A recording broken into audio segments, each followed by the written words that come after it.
Internet, welcome back to the dungeon.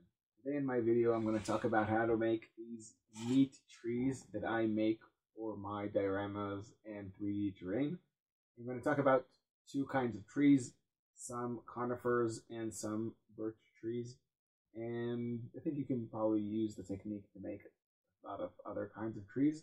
I hope you enjoy the video and find it interesting. If you do, please like, share, and subscribe. Not too much further ado, let's jump right into it. For this project, we're going to need a wooden dowel, a drill with a 1mm drill bit, some steel wire, some baking powder, and some super glue. I'm going to start with using my cutters to cut lengths of wire from which I'm going to make my branches. I'm going to make a realistic looking tree, so I'm going to need different length branches. So that's what I'm doing right now. Once all your branches are cut, I simply take a box cutter knife and I start cutting into the wooden dowel, roughing it up and kind of ruining its rounded shape. Now, because I'm going to make a couple of trees, I'm using a single long dowel to make all of them. So I'm going to rough up the entire dowel and then use my cutter to cut it to length.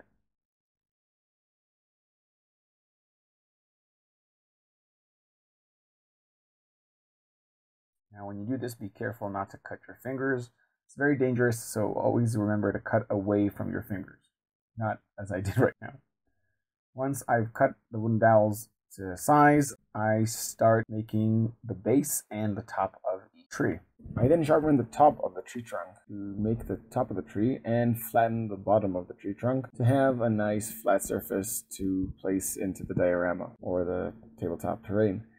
Next, I drill a hole at the top and at the bottom so that I can fix some steel wire at the top and bottom to make a pointy top of the tree and to have a peg at the bottom of the tree that I can stick into the base of my terrain. To make sure that the tree branches are the right height, I put the tree trunk next to a miniature that I have already on the table, and I always drill the lower branches just above the height of that miniature. That way, I have room to place the miniatures underneath the trees, and the trees don't take up all the space. I drill the holes at even height along the tree. Once I have all the holes drilled, I start threading the wire into the holes, putting a drop of super glue in each hole, and then simply putting the wire in and spreading some baking powder over that super glue. Super glue will catch the baking powder and solidify into this hard cement-like mixture, which is terrific to hold the branches. I do this again and again and again. You can see that it's pretty quick going, and I managed to finish this tree and the others like it pretty quickly. Once that's done, I dip the entire tree in some PVA watered down with water. You can always use a brush to spread the glue on it like I did in the video. And once that's done, I just sprinkle it with some construction sand that I have on hand. And this will make the wooden bark when it's dry. Once the glue has dried on the sand, I use some brown spray paint and I balm all the trees that are supposed to be pines. And I take the tree that's going to be my birch and I use some matte white on it to give it that white birch look. Now to texture the birch trunk, I simply take some black acrylic paint and draw thin lines at uneven spacing along its trunk. That'll give it that smooth, birchy look that I like so much. While the black paint is drying on the birch trunk, take some black wash and use it to darken the pine trees. Once that's done, I take some nutmeg brown and some khaki. I mix them up to make this light brownish color, and I use that to dry brush the entirety of the. I do this using my deerfoot brush. I don't see many modelers use it, but it's a really neat brush for this.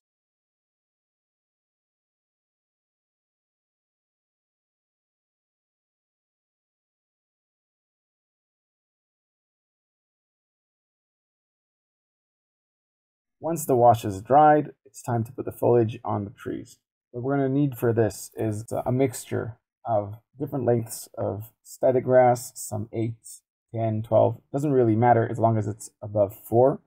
Put it on the trees. I'm going to use some matte Mod Podge and some spray adhesive, and I'm going to top it all off with some blended turf from Woodland Scenics. Using a simple small paintbrush to paint the Mod Podge onto each branches, And I'm making sure here to put it only on the top side of the branches.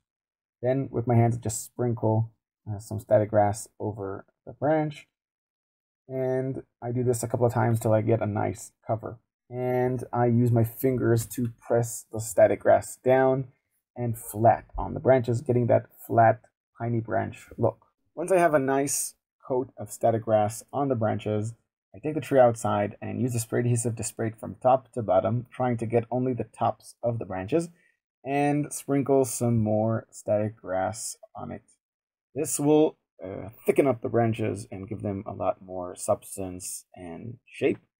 And then I'll use my wide paintbrush to just flatten the branches even more and spread the fibers to the sides. Once I've thickened up the branches enough, I take the tree outside and spray it with some spray adhesive going from top to bottom, making sure to catch all the tops of the branches, but not the undersides. And I sprinkle some blended turf by Woodland Scenics lightly over the tree, just to get that light differentiation, shading, and color to make it seem as if the tree is lit from a certain direction. Now, for the birch trees, it's really simple. I take some clump foliage from Woodland Scenics, using some gel glue, just put it on the branches, making sure to get uneven foliages on different branches. And I simply travel down the tree, adding more and more clump to each branch till I have a nice organic looking tree. Once I have all the branches covered, I simply take the tree outside, spray it with some spray adhesive from top to bottom, making sure to catch only the tops of each clump, and then I sprinkle it with some more blended turf.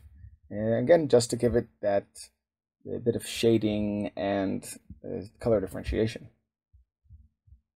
And that's it. The trees are ready to be sprayed with some clear coat. Clear coat is very important. It will make your trees a lot more durable and make sure that the clump, the fibers, and the turf just stay stuck to the tree for a long time.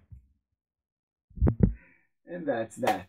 Once your lacquer hardens, you can take these trees and incorporate them into either a woodland piece or a large forest terrain tile, and really immerse your players into your world and into the forests where your critters and creatures inhabit. And I hope you guys enjoyed the video. If you did, please like, share, and subscribe, and I will see you here next week to show you guys how I actually did take these trees and incorporate them into this neat table tile that I made. Till then, goodbye.